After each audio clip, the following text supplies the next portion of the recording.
Suave.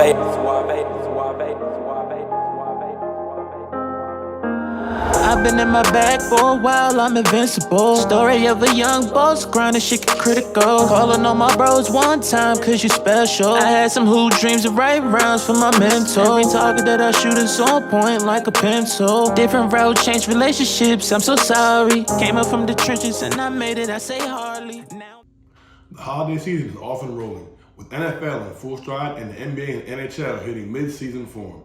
BetOnline is your number one destination for all of your sports wagering info. With up-to-the-minute sports wagering news, odds, trends, and predictions, BetOnline is the top spot for everything pro and amateur sports. And not just the Big Four. BetOnline has info available at your fingertips with both desktop and mobile access at any time for almost any sport that is played, from MMA to international soccer. Head to BetOnline today and remember to use our promo code BELIEVE, that's BLEAV, for your 50% welcome bonus on your first deposit. BetOnline, where the game starts. Alrighty, guys, we are back with another episode of the What's in Your Bag podcast presented by BetOnline.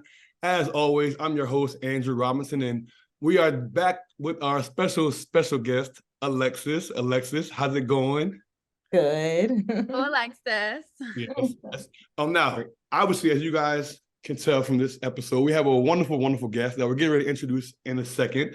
But before we introduce our guest, we got to get the business out of the way. As you guys know, if you're watching this on YouTube, go ahead and stop what you're doing right now. Tap that subscribe button. Give us a thumbs up. Give us a like. You know what I'm saying? It goes a long way. Show us some love. If you're hearing this on Apple Podcasts, Spotify, and Google, go ahead and give the show a 5-star rating and give us some feedback. You know, we appreciate it. You know, positive or negative, it goes a long way. That was my guy, Pull Up Tay, on the intro. It's going to be him on the outro. Make sure you guys stream his music on the hottest up-and-coming artist out of the DMV. But now that we got the business out of the way, guys, we have a special guest, man, that we are super excited to be talking to today. We are pleased to be joined by Jolie Live, formerly of Young Hollywood. She is very, well-traveled in the industry. Obviously, Sports Illustrated. I don't know. We are honored to have you on, Jolie. So thank you for joining us today. Thank you so much. I'm excited to be here. Yes. So we got a lot to get into, guys. And if you're watching this, I'm sure you guys are already familiar with Jolie. Her podcast, Pucker Up, is doing numbers. I love it. You know what I'm saying? You guys get to the T on there, so we're correct. we're gonna get to, we're gonna try to give Jolie a taste of her own medicine towards the end of this, see if you can get her to spill some tea, have a little bit of fun, but before we get into that, we kind of want to make sure we touch on your journey, man, and just talk about how you kind of got here today. So before we get into all the heavy hitting stuff, man, let's get right to the nitty gritty. So obviously you go by Jolie Live, right? Yes, I do. The original name is Jolie Rice. So can you talk to us about the origin? Man? Where did the Jolie Live come from? Because I'm not gonna lie, the name is fire. You know what I'm saying? It rolls off the tongue, That's good digging for you because not a lot of people know that. So that's very good. A little research. I'm like, oh, okay, my legal name. But Jolie Live was kind of born. So I started modeling when I was 5 years old. My mom kind of got me into it because my sister was originally wanting to model. She's older than me, and I'm from Syracuse, New York, so we're like 3 hours from the city. So my mom was like, if we're gonna cart Jordan down like 3-hour car rides, we're gonna just have Jolie do it too. So my sister was like 9, I was like 5. And then I kind of took off with it more than my sister did. And my sister was getting car sick. So my sister stopped, I continued, but we have like a lake marina business. So it's like my address is technically online. So my mom was like, oh, let's like change her name. So like if you Google Jolie Rice, my address doesn't come up because my dad's name is Jerry Rice. So usually it doesn't come up because the Jerry Rice comes up.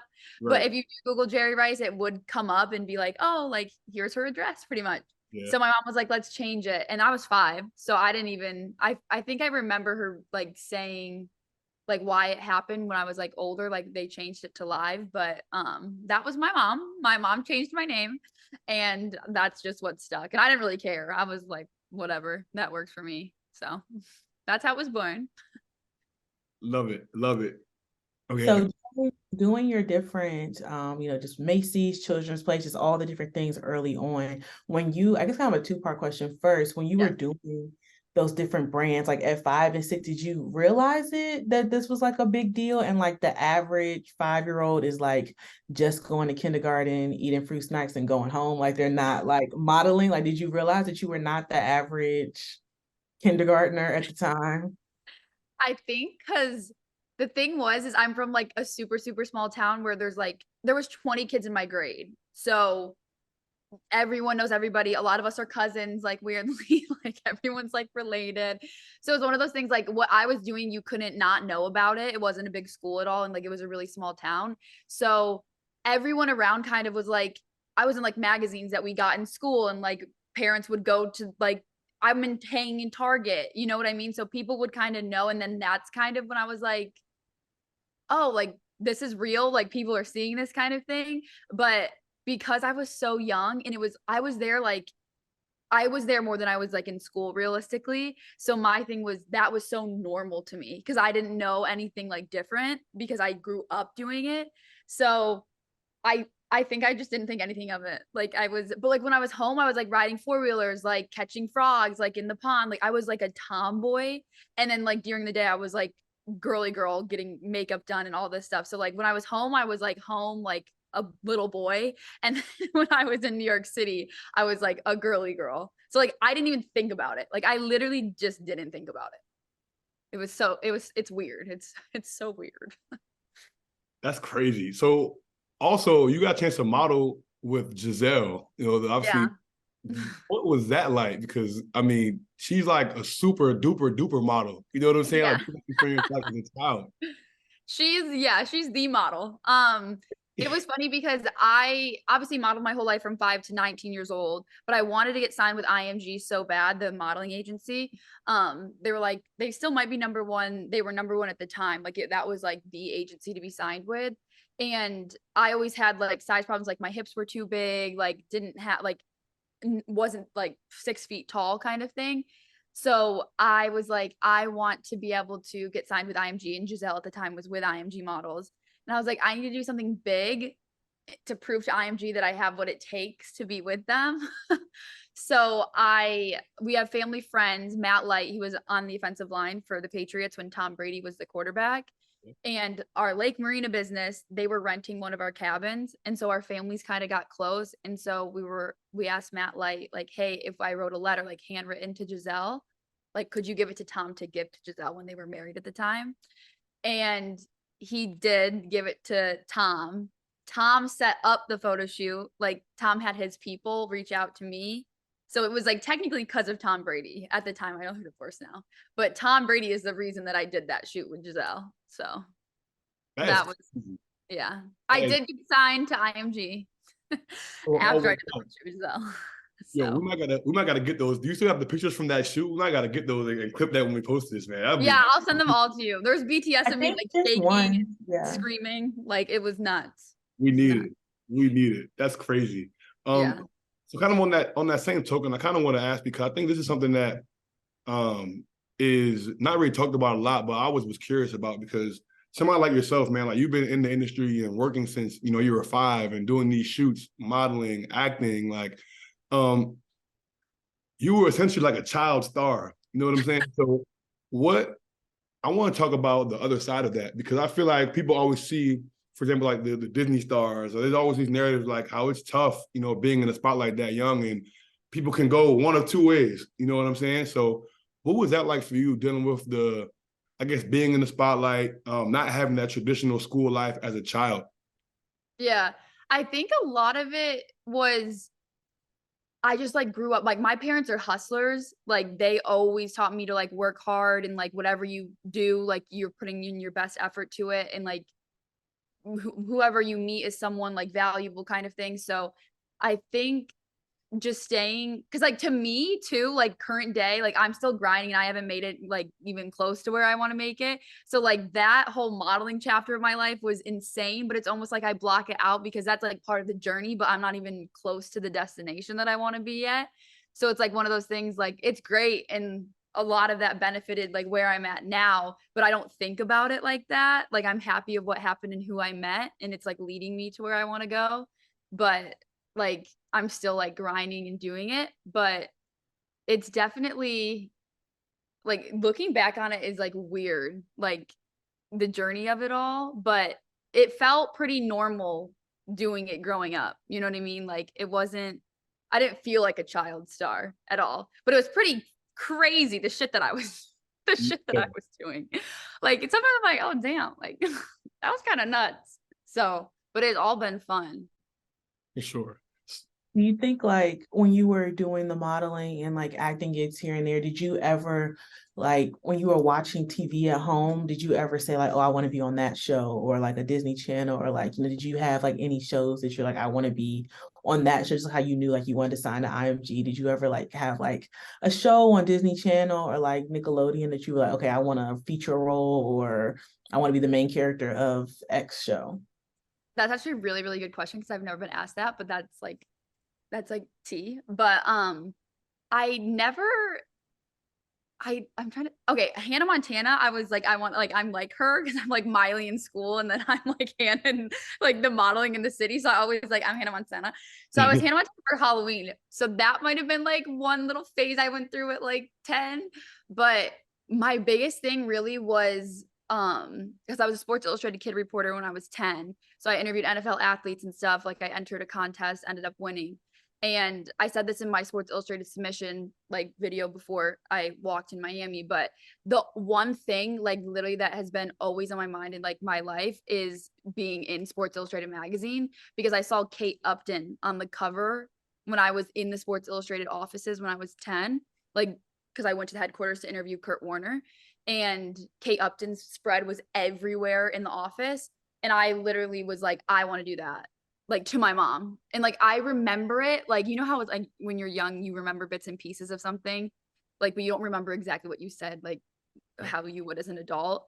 I do remember it so clearly in my head, but I like saw her on the bodegas in New York City, and like that was the one thing that always was like I want to do that. It wasn't really Disney or Nickelodeon or anything, it was like literally Sports Illustrated. That was like my one big thing. Amazing. And I definitely want to come back to that because I want to touch on that like whole full circle moment when you actually Yeah. you're going to get it, but I do want to ask, like, for the people who don't know what that's like, right? Doing the, the modeling and the shoots at 5 years old, or even like doing the Sports Illustrated stuff at 10 years old, right? Like, as much as you can remember, what does that actually look like? What was your schedule like on day to day, trying to like manage school and going to shoots and being on the road? Like, for people who maybe on the outside looking in, like, what does that actually look like? Yeah, it was a lot. So again, Syracuse to New York City was like 3.5, 4 hours. And so every road trip, my dad would drive and my mom would be in the back with me to help with schoolwork or like help with just keeping me tame because I'm 5. But as I grew up, like obviously like we just hung out, like we were so close obviously because of all the like car rides and stuff. But I'd say like 3 days a week I was not in school, 2 or 3 times. So like Monday through Friday, 2 days a week I would say I wasn't there, because it's like I have to go down for castings, and if I book the job then I go right back down. So what would usually happen is my parents would get me up at 4 a.m. We'd drive to the city, do the casting, do the photo shoot, drive home the same day so I could go to school the next day. Go to school, if I booked it or whatever, then we'd just do that again. But usually we always came home. It was like a down and back every time, and I would miss school. Or I would do half days, so I could literally get up at like 3 a.m. with my parents, do the casting at 9 a.m. in New York City, drive back and be in school by the afternoon. So I was always just in the car pretty much. But if we had to stay over, my parents always made sure that we stayed at Great Wolf Lodge in the Poconos because that was on our way home. So I was happy. So like I would celebrate by being able to swim in like the hotel pool or like go to the water park. Like that was the reward of doing good. So like when you were going to all these things, how did your parents like find out about these casting calls? Because I know like for me, one time I was driving the car with my dad and they had a Disney Channel just kind of like voiceover on literally on the radio, and they were casting for Ant Farm.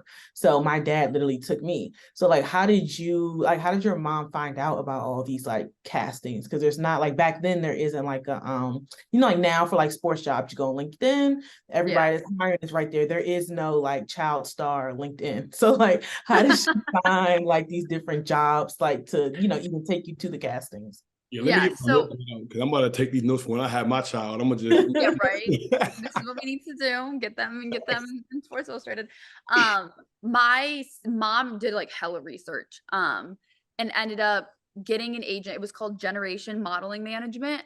It was more kids. So I was with Generation and they would send everything to my mom. So like everything went through them. So I technically had a manager management that, and they were like popping. Like I had so much stuff coming in from them, and like they had big people. I went into the offices a few times. I remember that too very clearly.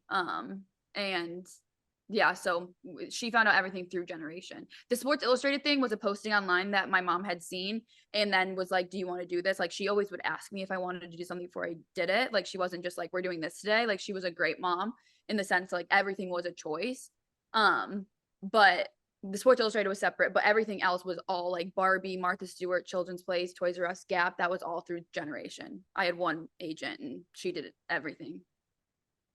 that's fire. I ain't gonna Yeah. lie. It was they was doing their thing. They Yeah, did. and there was Right? no social media, no Instagram, no nothing. Like it was, my mom had a like flip phone. Like shit was different. Like A big one. That's tough. it's weird like to think No, about. for real. So I want to ask, right? So you're on the we're me and Lex are both, journalism folks, communications folks, Yeah. and obviously you're obviously in that industry as well. And I wanted to ask because I know you went to school obviously for broadcast and mass communication, Mhm. and my mind, right, where it goes when I hear that is like, you went to college, you got your degree, the whole step of the way you're in school and stuff, right?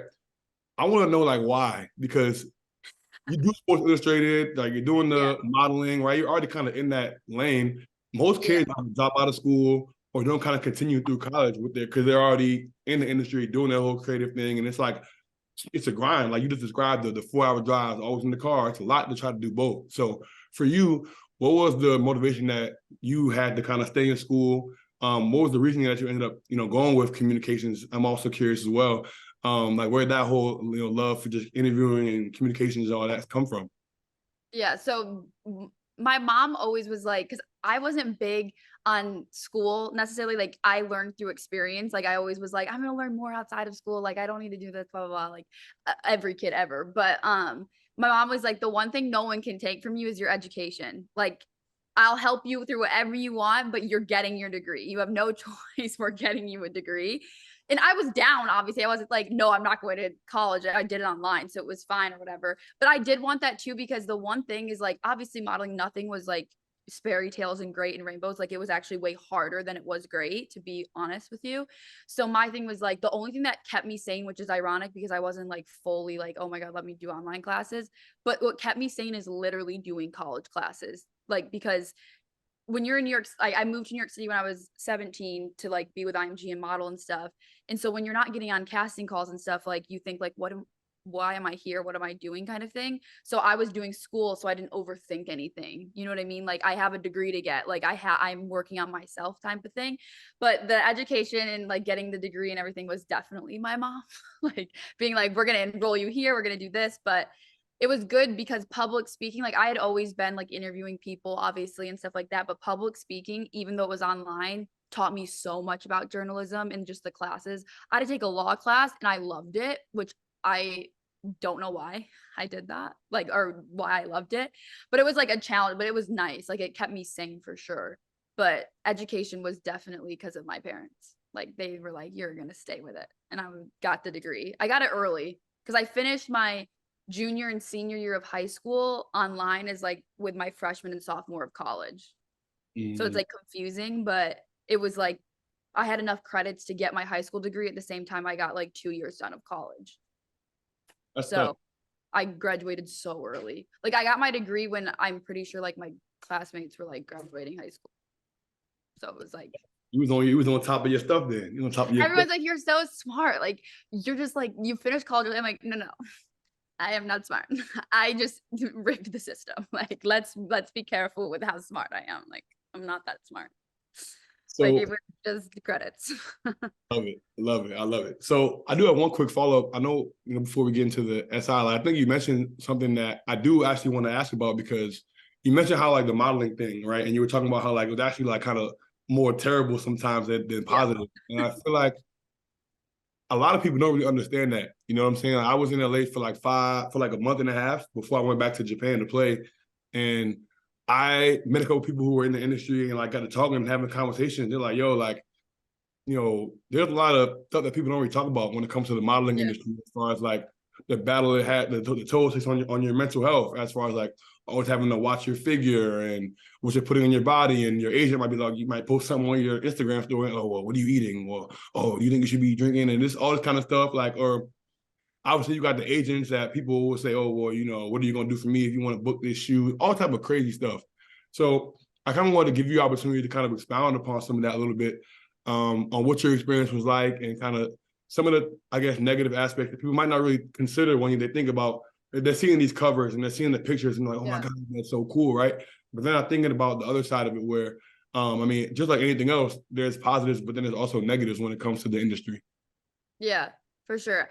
It seems like it's very different now because of social media and like a lot of different body types and stuff for modeling. But when I was growing up and when I was in it and grinding to get signed with IMG, it was like it was all mental. It's all physical for sure. Like at that time, like it was all your hips. Like I'm naturally just have hips. Like I can't get rid of that. Like that's how I'm shaped type of thing. But like they're like, no, you need to lose so much weight. And I'm like, I already don't weigh anything. You know what I mean?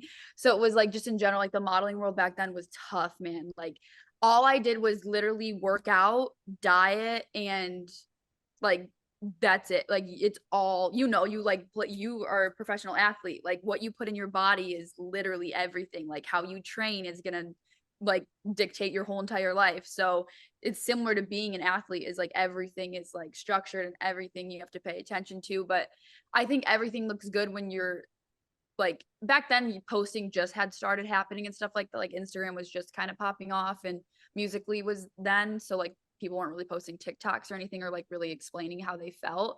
But as much as like everything seemed great, like it was a grind. Like nothing was easy. Like the modeling world was cutthroat and you had to like, it's all mental and like being resilient to the industry and stuff. But I think I wish at the time more people talked about how it actually was, because you couldn't look up anything anywhere that actually gave the reality of what you're getting yourself into.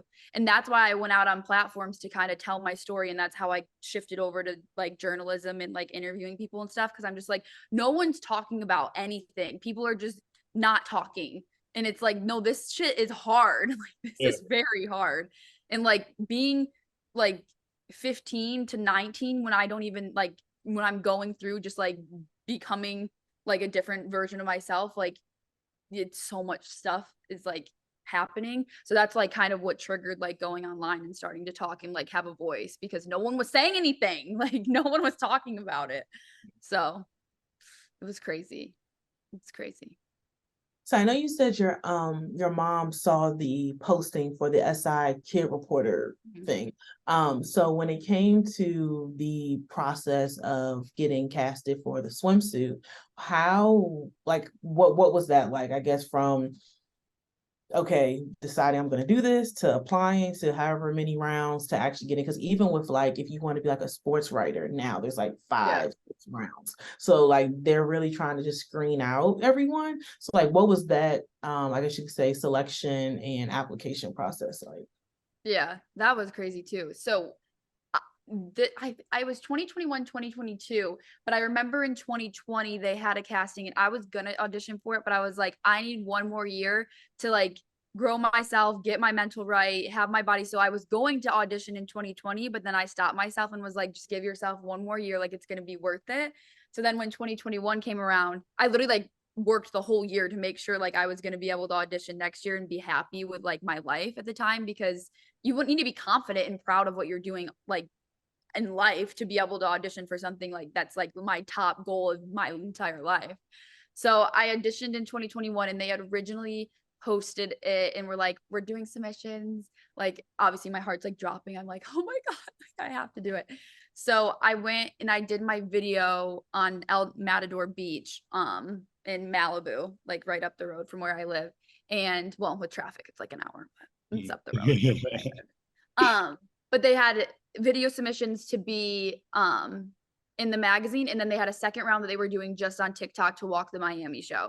So I did the TikTok version, like I had the video, submitted it and everything like that, but then grinded for the TikTok submission because on there I was growing that platform through interviews that I was doing. And I was like, I have a shot if I can push for TikTok.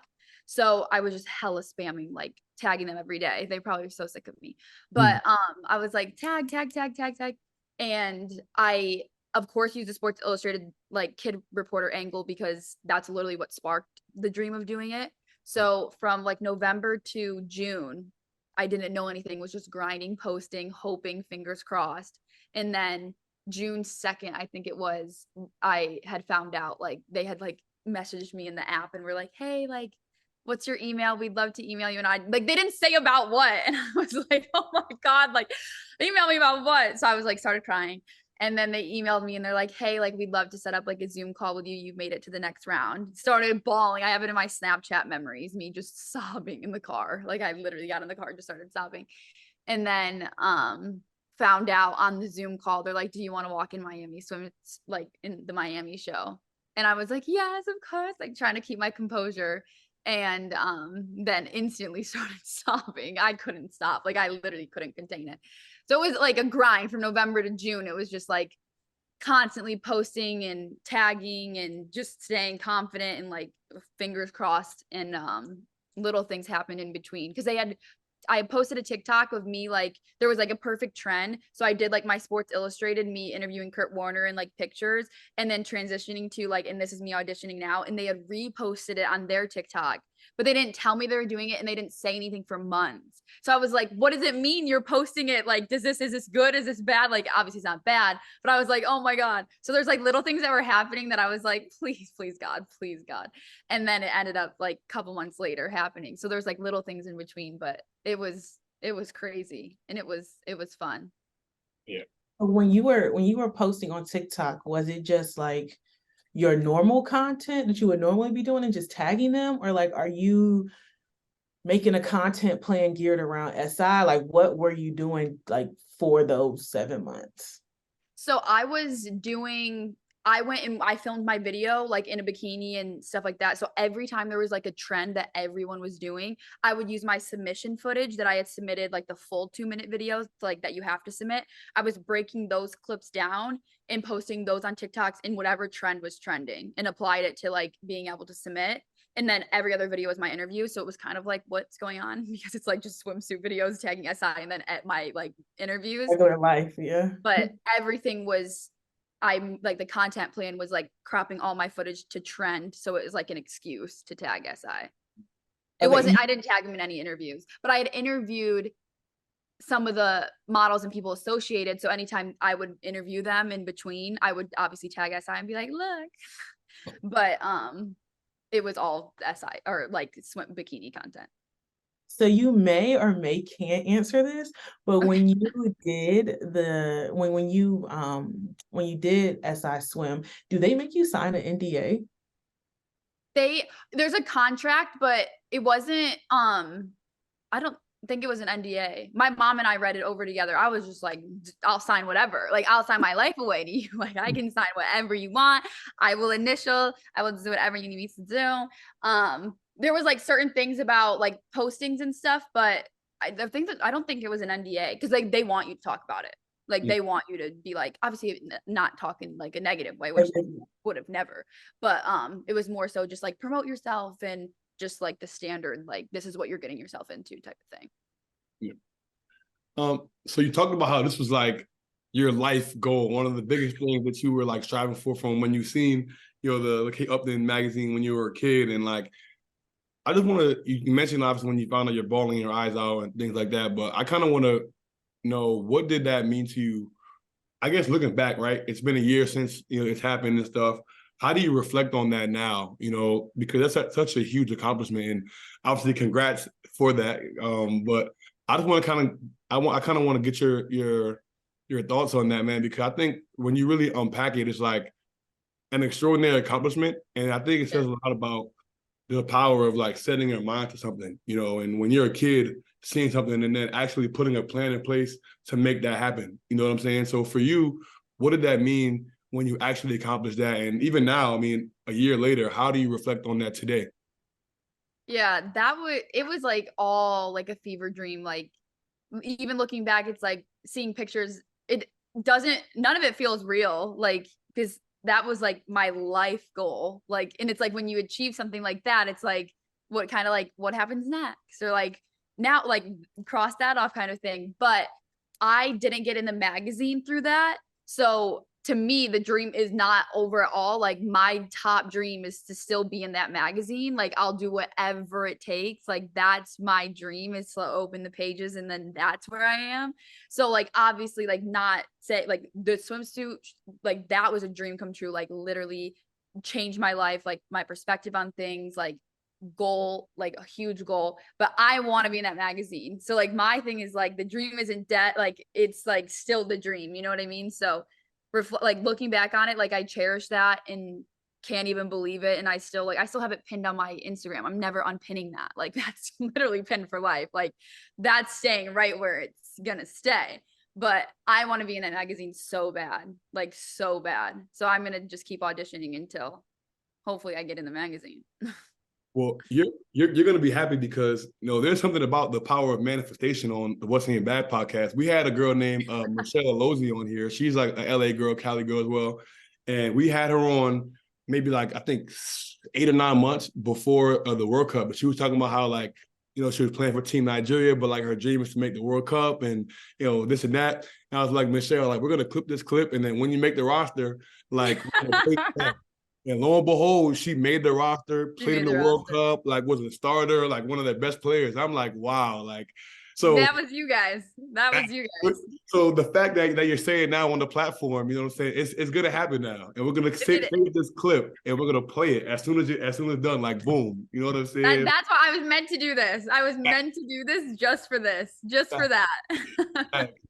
I want to ask, how is that open doors for you? Like, what did doing that SI swim cover, doing the SI swim, how has that opened doors for you? What type of opportunities have come from that? You mentioned like changed your life. So I'm kind of interested to hear, what life has been like after that. It changed my life to me because it gave me the confidence. Like it's just being surrounded by the Sports Illustrated women, like a lot of it's like how much is really real, how much is it fake, like it's still modeling, blah da da da da. Like you have so many different ideas of like how the experience would actually be, but like seriously meeting the SI team, like how normal they are and how much they want you to do good, like regardless of size and everything. And like I'm not just saying that to say it, but it was like one of those things like that gave me the confidence to be like, no, you can do whatever you want. Like these women that you're surrounded by, and they're all just grinding, like they have ideas, like it's all different types of like people, like astronauts and like teachers, and like it's just like you all come together and it gives you a confidence that like you only could really gain from like interacting and doing the show. You know what I mean? So I think it changed me to give me the confidence to just keep going, because you never know what could happen and come from an opportunity and stuff. And I think it's like, and like also being in a bikini just like a lot, like as like someone who's like, when you're posting a bikini, like obviously every girl likes posting bikini pics, especially like when you work out a lot and like you work hard on your body, but like even just being proud to show off your body, because it's just like if I'm doing Sports Illustrated, like it can't be that bad. You know what I mean? Like I guess I can kind of post whatever I want. So I think it just changed my life and my perspective, and as in like giving myself confidence to be like, no, just go do it, because you just never know what could happen. Like literally ever. Like I started Pucker Up really after, like obviously I had to get through things and it took like a year. But like even just the Sports Illustrated show being like, no, like if you want to make, you got to work hard, think of new fresh ideas, and like Pucker Up was born because of it. So there's just so many different like mental things that like it gave me the confidence to do and start. So when you were in Miami, how do they decide like, okay, this person is wearing this person is wearing this? Is there like a designer? Because I know like it's kind of different than like a normal fashion show. Like normal fashion show is literally just to show off it's less about like the actual Yeah. models, more about the actual clothes, so that actual buyers will buy the clothes and sell them in said stores. SI is more like about you guys. So like, Yeah. how are like the different looks like curated? Like what went into like what you wore? Just how did that whole, like from the fashion side of things, how did they decide, what each person is wearing? Yeah, for sure. They have certain brands that send bikinis Mhm. like that are in like the fitting room, but we were there I think like 3 or 4 days. So the second day or like the day I landed, there was like a fitting room. We were at a hotel, so they had like a bungalow because it's like in Miami, so like everything's like beachy, bungalow, whatever. So there was like a bungalow hotel room that they had where it was just like the fitting room. And obviously it's like iconic. The Sports Illustrated has the Polaroid picture that all the girls take. That's like super like, oh my God, your Polaroid, which like in itself is insane. But they had just bikinis and bikinis and bikinis and racks of it. So what happens is like you go in and then MJ, the editor in chief, and who decides who does the show and who chose me or whatever, and all the girls that won, she is fitting you there with a couple obviously other like Sports Illustrated employees, but she ended up picking out the bikinis that I wore. So obviously we have a say, like we can say like I want a 2-piece or I want a 1-piece, like preference wise, but they have certain designers I think they need to fit you in that are like doing stuff with them for the show. But MJ ended up fitting us in the bikinis that we ended up wearing. I had 3 options and then they cut one, and then every girl had 2 walks, so 2 bikinis, and they give you each 3 and then they pick like after taking the Polaroids, which 2 you end up with. So there was 3, then narrowed down to 2. But you could have a preference, but they ended up pairing you with what they thought you looked best in. You're on mute. I can't hear you. Sorry. Good call, guys. See, that's why there's multiple of us on here. Yeah. I want to pivot a little bit to your endeavor with Pucker Up. And I think that's such a My dope baby. concept. I love the show. I love the concept of the show. The sour candy, I love all that. So I want to talk about number one, like what was the inspiration in starting that? And how did you come up with the concept as far as like all right, you got to answer, so you got to do the candy. Like, I don't know. That's super clever. And I must say, me myself, I'm a lover of sour candy. So I feel like I was watching them interviews. I'm like, is that candy really that sour, yo? I That's love what everybody says. sour everything. So I'm like, I gotta find a way to try some of this candy she's got over there one of these days. I know if you come to LA, we'll do an episode. But also I can if you don't have time, I'll send you guys goodie bags. So I have little Pucker Up goodie bags with all the levels, so you guys need to try all the candies. And yes, they're actually that sour because everybody always says it's not that sour. I'm like, bet. Okay, then you come on the show because they're literally so sour. Like people underestimate the power of Pucker Up, but the candies are sour. Trust. Like no one is faking it. Like it's burning your mouth off. But anyways, Pucker Up's my favorite thing in the entire world. I absolutely love Pucker Up. It's my baby. And it's just so fun. Like you guys, like you started this, like like interviewing people and interacting with them is just like the best thing ever. Like meeting people that you didn't think you'd talk to normally. So that's kind of like the vibe of it. And some of it, it's kind of like, what's going on? Like that's insane. But I started because I knew I wanted to do my own thing. I've always wanted to do my own thing. I'm very like entrepreneur kind of like mindset. Like I know what, like if I have my mindset on something, I'm going to make it happen and I'm going to do it. Like it's going to get done. So I obviously had my old job and then I was like, you know what? Like I want to start my own thing. I want to grow my name. I want to grow my brand. And just kind of like navigating what am I doing in LA? Everybody has the phases of like, what the fuck is going on in my life? Like literally, what am I doing with my life? Like, and this is awful. But so I was like, I need to do something that I literally love and am gonna be happy doing. So I was in my garage, and I was like, what do I love? So I wrote a list, and it's like obviously corny because it's just like things that would not apply to interviewing people at all. But I was like, I love tanning. Like I love tanning in the sun. I love laying by the pool. And I was like, no, Jolie, think, what do you you can't tan with people and interview them. But I was like, I love tanning. I love working out. People don't really know this necessarily, but like, I want to be like Erin Andrews. Like I'm like a diehard NFL girl. So a Pucker Up fun fact was originally supposed to be all NFL athletes, but didn't end up going that direction. But that was the intended goal. But so NFL, love sports, and I love candy. Like I eat so much candy. You don't understand, like so much candy. And it's funny because everything ties in, because growing up, my reward besides going to hotel pools and stuff like that, which is so also sounds so weird, but my reward if I did good was my mom would give me candy. Like it was always candy was the only thing that motivated me with my life. And it's the one thing that I ate even when I was dieting and like literally not eating. I still always would eat candy. So I was like, candy could be fun, you know, like what could I do with candy? But like people eating candy, but they like, how would that even work? And then one thought led to the other and led to the other. And then it was like sour candy. But then I was like, I need to get the world's most sour candy. Did months of research getting different types of candy and stuff like that. Or like not months, but weeks of research. And then finally I was like, I'm going to do sour candy. I remember calling my mom, and I tell my mom everything first, like beforehand, but she didn't. I just called her and told her the idea. Like there was no like briefing her like ideas or whatever. I was like, I'm going to quit my job. I'm going to start my own show, and I'm going to have people eat sour candy and they're going to answer questions. And my mom was like, okay, like, okay. So I quit my job, and then I asked my two really, really good friends, Lolo's like one of my best friends, to do like the pilot episode. And so they ended up doing the pilot with me, and I did like the game in general, but it didn't make sense at the time. Like the candy was there, but nothing made sense. So after that pilot, I like revamped it. And then Michael from All American, Michael Evans Bailing, was the first official like episode and killed it. Like I was like, the idea is born. Like everything's gonna be okay. But my mom was the one who thought of the name, because I called her and she's like, well, what are you gonna call it? Because I had everything ready to go. She's like, well, you need a name. And I was like, oh, I don't know. And she's like, well, what about Pucker Up? I was like, wait. And then boom, it was born. Pucker Up's the best thing in the world. I literally love Pucker Up. You said you quit your job. What were you doing when you quit to do Pucker Up?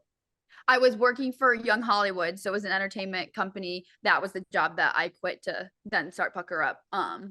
And that it was just like time. It was just like I was ready, you know, like I gained what I needed to gain, like grateful for everything I learned over there, the connections I made and everything. But it was like, nah, like it's my time to do my own thing. How did that conversation go with them? Is it like, because I know like when, you know, you have like these different talent contracts, it's different than like, you know, if you work at, I don't know, Dick's Sporting Goods or something, you just Yeah. write it 2 weeks and you're just out when the 2 weeks is over. But like when it's like a contract, and like, was your contract ending? Did you cut it short? Like what happened? Like how did that, you know, go? Yeah. So I never was on a contract or anything like that. I was host, producer, social, like I did everything over at Young Hollywood. So it was one of those things, like it was just a conversation to be had, because I wasn't in an actual like 2-year contract, 3-year contract or anything. It was more so like I was just opportunities that I was creating was what was happening on the network type of thing. So it was just a conversation with my boss. And then I was like, I'm going to go off and I'm going to like do my own thing kind of thing.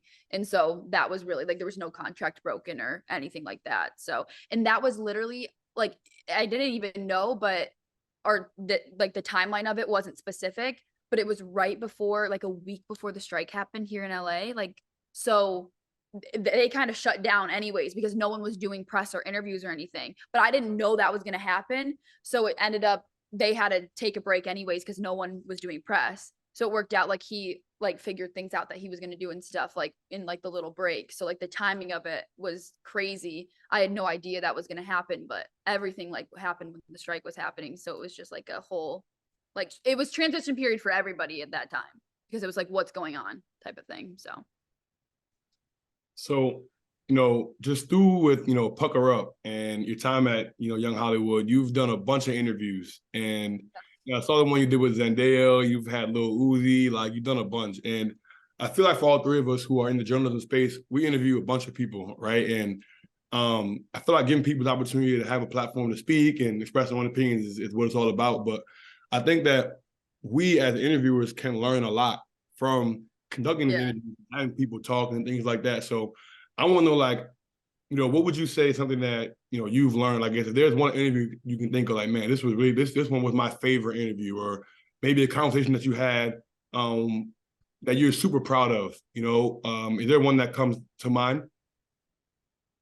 The Lil Uzi, that was crazy. because of just how it happened and then how viral it went. Like it went everywhere.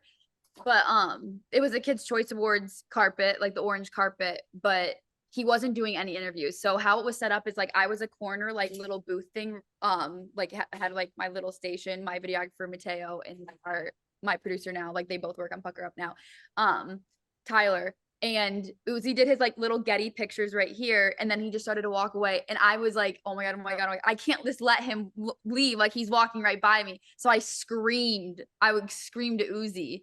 And then he turned around and he's little. He's so, and I'm in like high heels. So like I'm up here, like in the clip, you can kind of see I'm bent over to interview him. But I literally scream Uzi, and everyone was kind of just like this, but so did Uzi. So it doesn't matter because I'm little. Uzi heard me.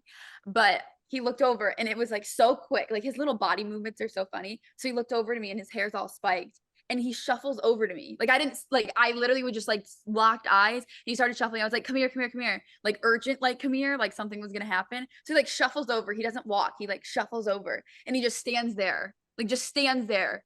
And I was like, oh, like this, I gotta go. I'm like, fuck. Like, so I had questions, ideas of questions prepared, but when Uzi walks over to you, you don't think like what the questions you have written down don't end up being asked. So I was like, oh God. And so I just started asking questions, and one of them went so viral. Like I woke up, it was everywhere. But only interview he did. He then left, literally left. But Nick tried, I think, or not Nick, but like people were like, Uzi, like you don't have time, you don't have time. But he stood right there. Like he didn't move. He was gonna do the interview. Like he didn't care. Like he had to go. Like I'm pretty sure he literally needed to go like rehearse or like perform. But no, he stayed right there. I was like, what the fuck? What the fuck is going on?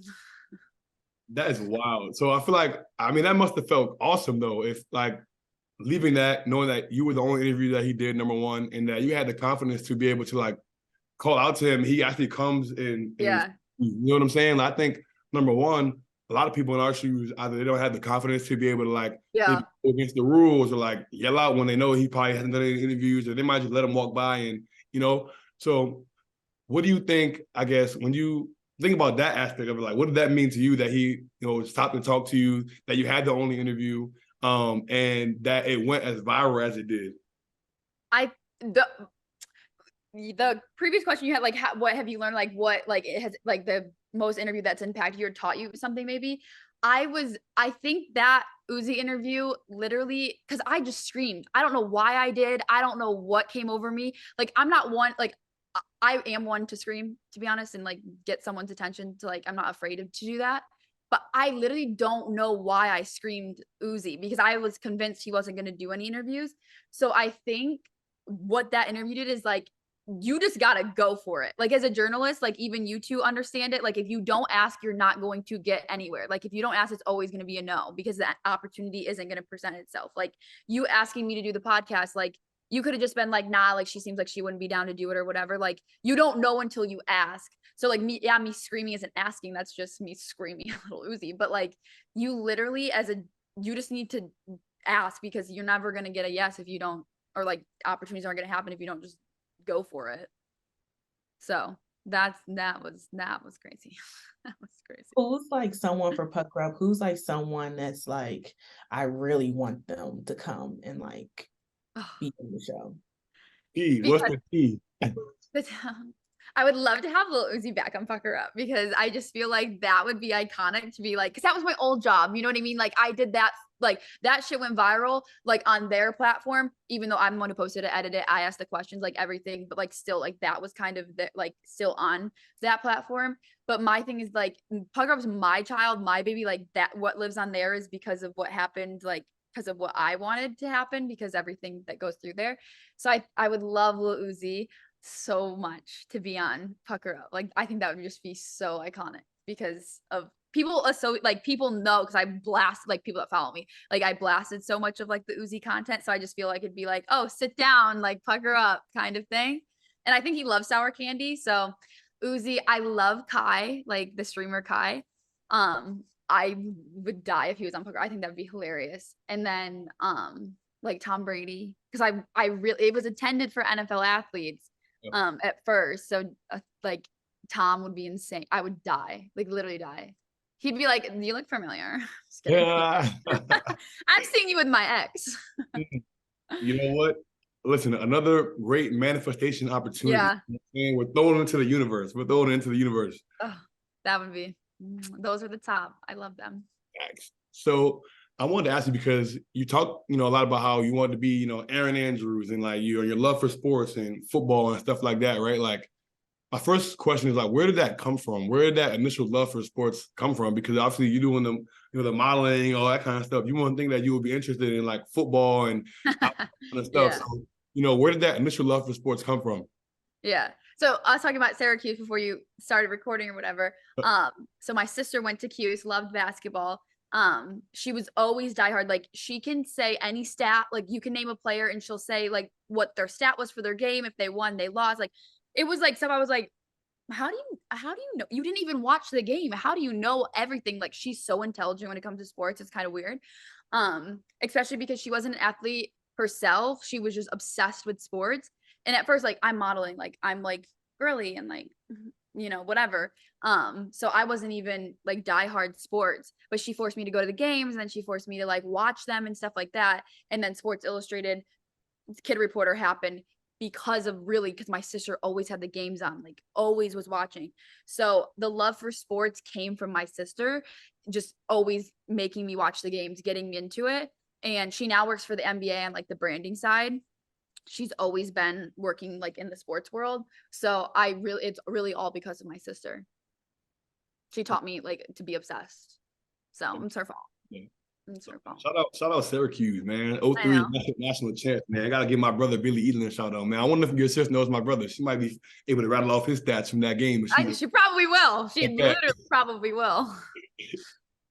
But you mentioned like your sister and just, the love of sports coming from there.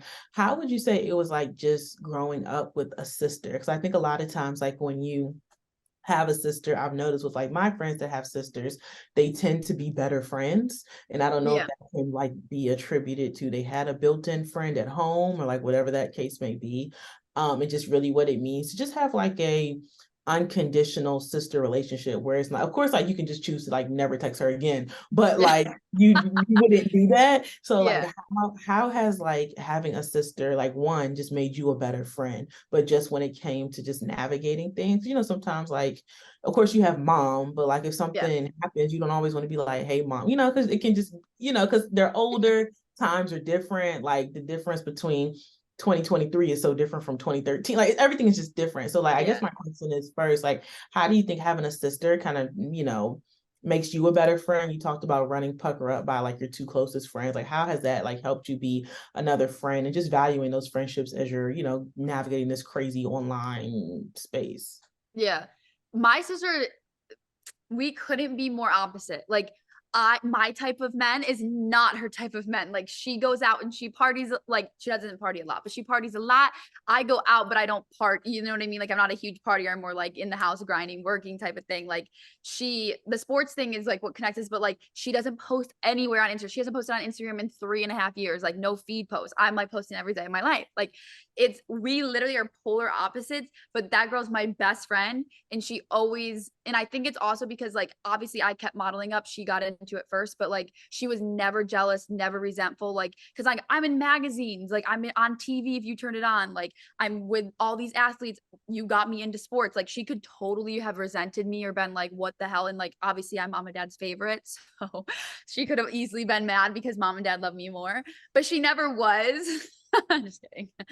But still, like my life really was the focus of the family because mom and dad had to drive me to New York and stuff like that. Like she's in school, like when my grandparents are like watching her and she's spending the night there every night because we're not in like town. So I think I value her so much because she really like, obviously there's things I want to vent about too, because it's just like, sometimes I want to just be in college with my friends and I like was modeling or like trying to chase this huge dream, but it's like I should just be at a frat party right now. So like I always had my sister to vent to and she always would listen. She never like judged me. We never grew apart through it. So I think like just knowing like she was always there for me and she understood like when I was sad or like when I just wanted to give up, like she would keep me motivated to be like, no, it's going to pay off. You're going to be fine. Cause like your parents telling you is like, okay, yeah, whatever. Like you have to tell me that you're my mom and dad. But like my sister telling me to keep going, it's like, my sister's like probably the most respected opinion like I have on the planet. Like that's my sister, you know? So she really honestly probably kept me sane. Like I value her so much in like our friendship and our dynamic and everything. So I think, and that's shaped probably a lot of like how I friendship or have friendships with some of my friends where it's just like, yeah, we might not have the same like interests or whatever, but like you can still be friends and like you can still care about someone and like tap into what they're doing type of thing. So I think really the reason I kept going is because of my sister, because there was sometimes I was just like, I can't. And she'd be like, Jolie, just shut up. Just keep going. I'd be like, no, I want to kill you. Yeah, I can relate. You know, I'm a fun fact. I'm an identical twin, so you know, Oh my God, there's two of you. There's two. He doesn't have the dreads though. There's two of us, but you know, I think me and you have a lot in common. You know, being our parents' favorites. You know, what I'm saying I'm also the favorite. But we're also super opposite though. You know, as far as our interests, like everything. You know, so I think that's super cool. But I wanted to ask you. So obviously, touching on sports, and this is a platform where we kind of dive into sports and fashion and all plethora of things. Yeah, everything.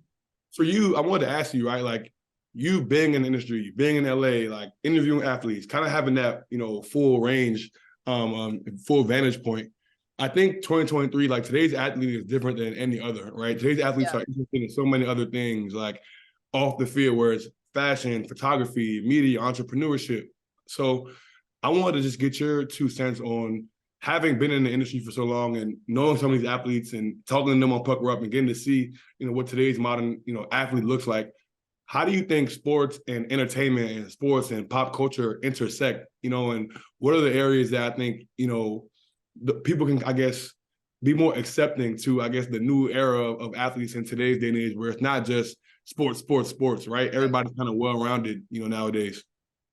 I think athletes being down to do Pucker Up is like something I get shocked about. Like you're down to be on Pucker Up. Like I'm gonna ask you about your dating life and like your personal life. Like I don't care about your stats. Like you're gonna talk about like what's going, like who did you go to the club yesterday type of thing.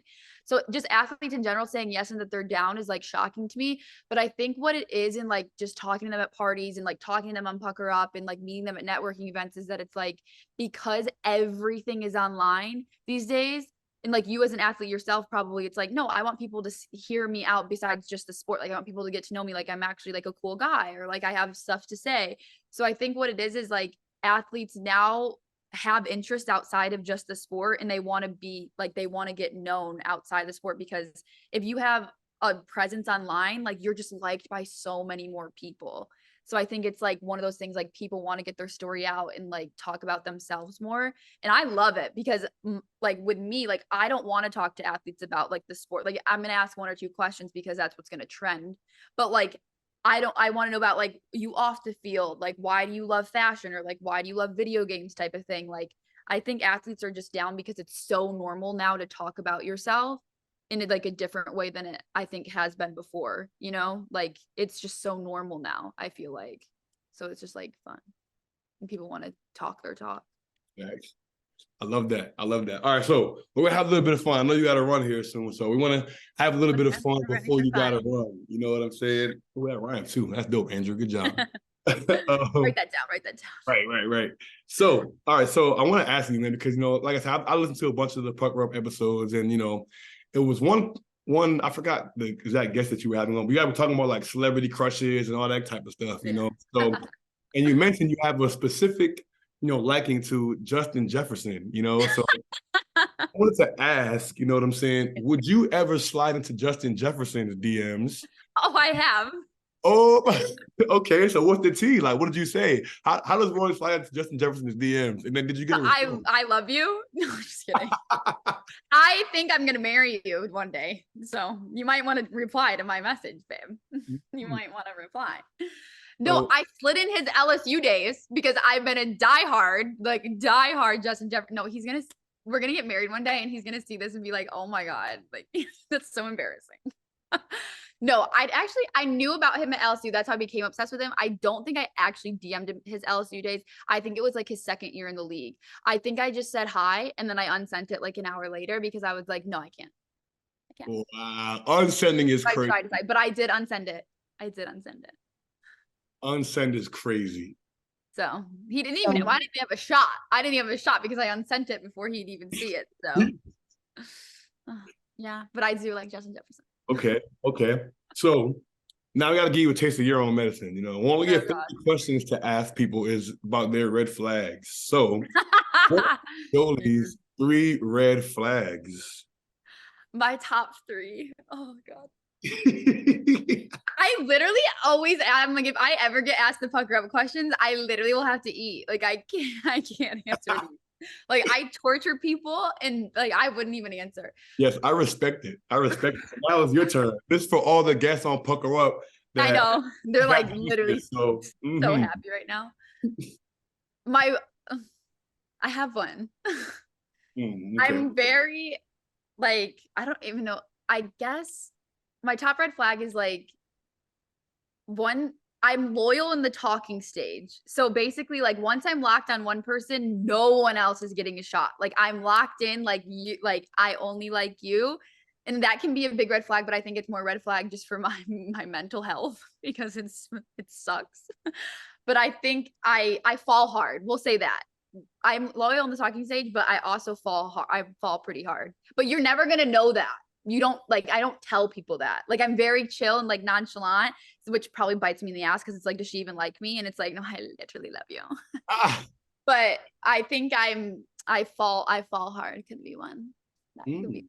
So are you the crazy type? Like when you talking to a guy, right? So maybe you're in the talking stage, but you're not like boyfriend and girlfriend yet, but you're in love already, right? Yeah. Are you the crazy stalker type? Like, what is the energy giving? The energy is giving very nonchalant because like I'm obsessed with you, but I have too much shit going on that it's like I don't actually care.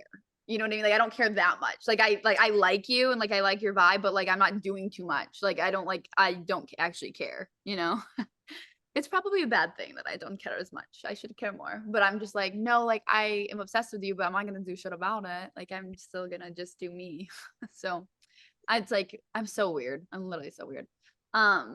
Another one is that I literally will choose my career over you, like or over anything, which could be a red flag, but also couldn't be a red flag because that's like good thing. But like I will choose over everything. Like nothing's coming before that. Like if they're like, oh, meet the love of your life, have this beautiful family, like be so happy, or get your career, I'd be like career. Like I don't need that. And no love. Like career and no love, no man. You'll choose that over having like alone, like alone. Yeah. Wow. Yeah. Correct. Yeah. I want to know one of Andrew's red flags. Oh God. Because I feel like it's always the most randomest things that you're like, actually can never text her again. Yeah. Are you saying like my red flags? Like one red flag. If you're talking to a girl, one red flag that you're about another girl that never text. Yeah, the girl like a red flag. No, not like one of your personal ones. Like, but like if a girl you're talking to and she does said thing, you're never texting her. Dang. Okay, for me, that's a good question. Now you're on Pucker Up. A fact. It's a good question. I think it's kind of similar to you, what you said, Jolie, about like, I've had girls that would say like, oh, you like, it's me or basketball. You got to choose. You know what I'm saying? Right. You're always in the gym. Like, can I? I'm like, bro, if you make me choose between you and basketball, I'm sorry, babe. Like, you're going to be hurt. This is going to be hurt. You know what I'm saying? So for me, it's that whole thing, like, when people think that you're supposed to, I think that your relationship should complement your life and your career and stuff. You shouldn't have to rank them or put this above this. I think like when people try to make me choose and act like, oh, well, ball is life. No, all you care about is basketball. You should go date. You should go date something then. It's like, girl, like, come on now. That's my one pet peeve that I don't like. I'll say. Yeah. Now this one I low-key want to. I know we're short on time, so I'm definitely going to ask Joe. I'm not going to ask Alexis on another episode, but I need you to give me your worst date ever. Because I feel like for me, the context, right? I feel like I didn't really realize how bad women have it when it comes to the dating pool. I've never really had a bad date. You know what I'm saying? Like, I've had like girls say things where it's like, I don't know if I'm gonna see her again, but I've never had like a bad date. And I've talked to some of my female friends and they'll tell me stories and I'll be like, he did what? He said what? Like, so I need your craziest date or worst date experience that comes to your mind, or the craziest line somebody dropped when pursuing you. I'll do craziest line because I don't be really giving people time of day I don't be dating. Like I don't even have a dating story but I've had some wild shit been said to me. Let me think. Cause the LA men are crazy, man. Like, this shit's wild. Yeah. Like, goddamn. I think I'm trying to think of like a specific like wild thing, like, oh my God, I can't believe you said that. But I think also I think I'll like people will just be like, oh, I'll do like I'm trying to think. A lot of people are ruthless as in like they just hit up your like that's my best friend. Like she is on my Instagram. Why are you DMing her? Because she didn't reply, you're DMing me, or vice versa. Like, are you dumb? Like, that's my best friend. That's my girlfriend. Like, I'm gonna know about this. Like, men, I think that is like pet peeve, but also just like that's my best friend. Why are you going for my best friend? And they do it all the time. It's like, God damn. Like, I can't. No, don't go for my best friend. I'm gonna drop a toxic line for you guys. I'm gonna drop a toxic line for you guys. You know, you guys like this one. Shout out, Pucker Up. People always say, you know, this is so out of pocket. People always say, don't let your girlfriend stop you from finding your wife. So, okay. On that same token, one could say, don't let your best friend, you know, your best friend ain't want me. Maybe, hey, you know what I'm saying? Absolutely not. Your friend could be my wife. Like, this is like, no. No, like, shut it down. No. Your friend could be my future. Wife. Okay, future. No. No. Oh my God. Oh, that was. I guess another quick one. If you can just like summarize your content person, or even if it's not the most famous person, the person where we're like, oh, you have their contact. Like, did like a surprising, like, you know. Oh wait, what was the first part of the question? So like, either like the most famous person on your phone, or like if someone knew that you had their number, they'd be like, oh, how did that come about? Oh, it doesn't have to be like of the other sex, just like anybody. Most famous. I don't have his number, but Shaq from interviewing him. Shaquille O'Neal. Who else would be like a big one? I have Tom Brady's email. I would probably say the biggest one probably would be Shaq. I'm like trying to see and look through my. Who is it? Who have I been like, holy shit? Oh, Lil Yachty. He could be a big one. A good one. But only from I asked him to be on Pucker Up, and he did reply. But he was like, he's like, I wanted like see more of the show. And then it was like, okay, I'm obviously not gonna hear back from him. Like, it wasn't weird shit. Like, he was just like, I need to see more of the show first. But that was wild. I'm like, Lil Yachty's DMing me back. What? Yeah, at least I would probably say Shaq because of interviewing him. Okay. And then what was the last question, the quick hitters? What was the first thing that came to your mind when you seen that Trey Songz DM come across your page? Oh my God, you saw that. Great. I did my research. I remember I said that online. That was, I was like, what? What is going on? What? Literally, what? Like, sometimes it's like, because I grew up listening to these people or like grew up watching them, and like now they're in my DMs. I'm just like, wait a minute.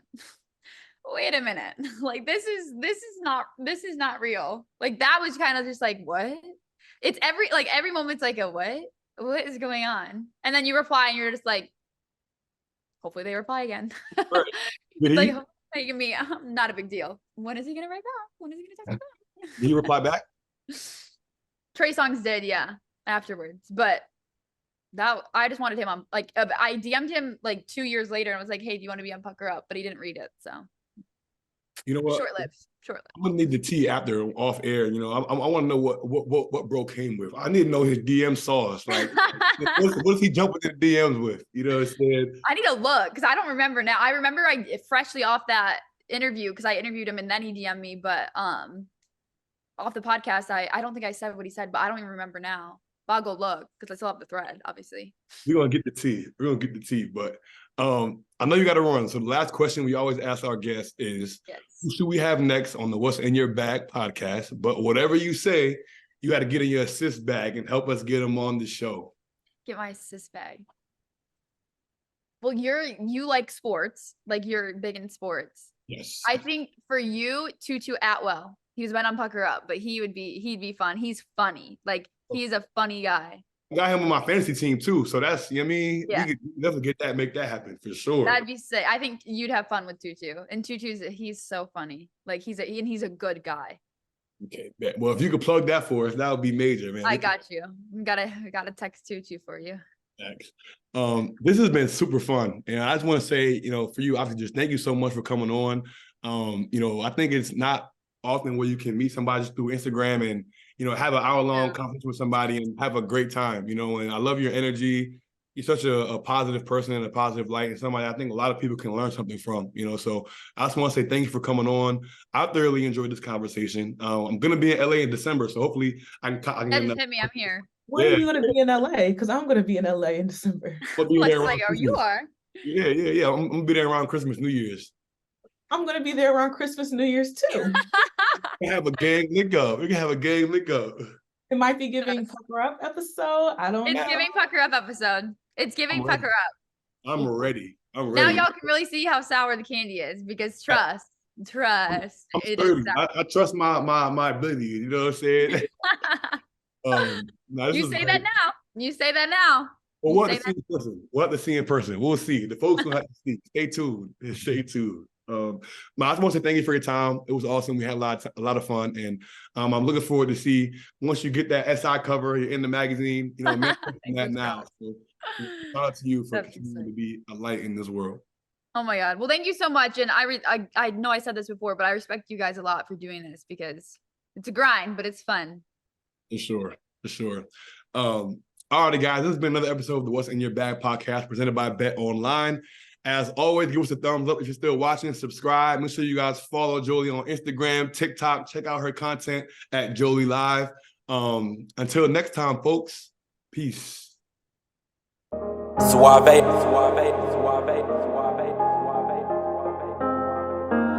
I've been in my bag for a while, I'm invincible. Story of a young boss, grinding shit get critical. Calling on my bros one time, cause you special. I had some hoop dreams of right rounds for my mentor. Every target that I shoot is on point like a pencil. Different route, change relationships, I'm so sorry. Came up from the trenches and I made it, I say hardly.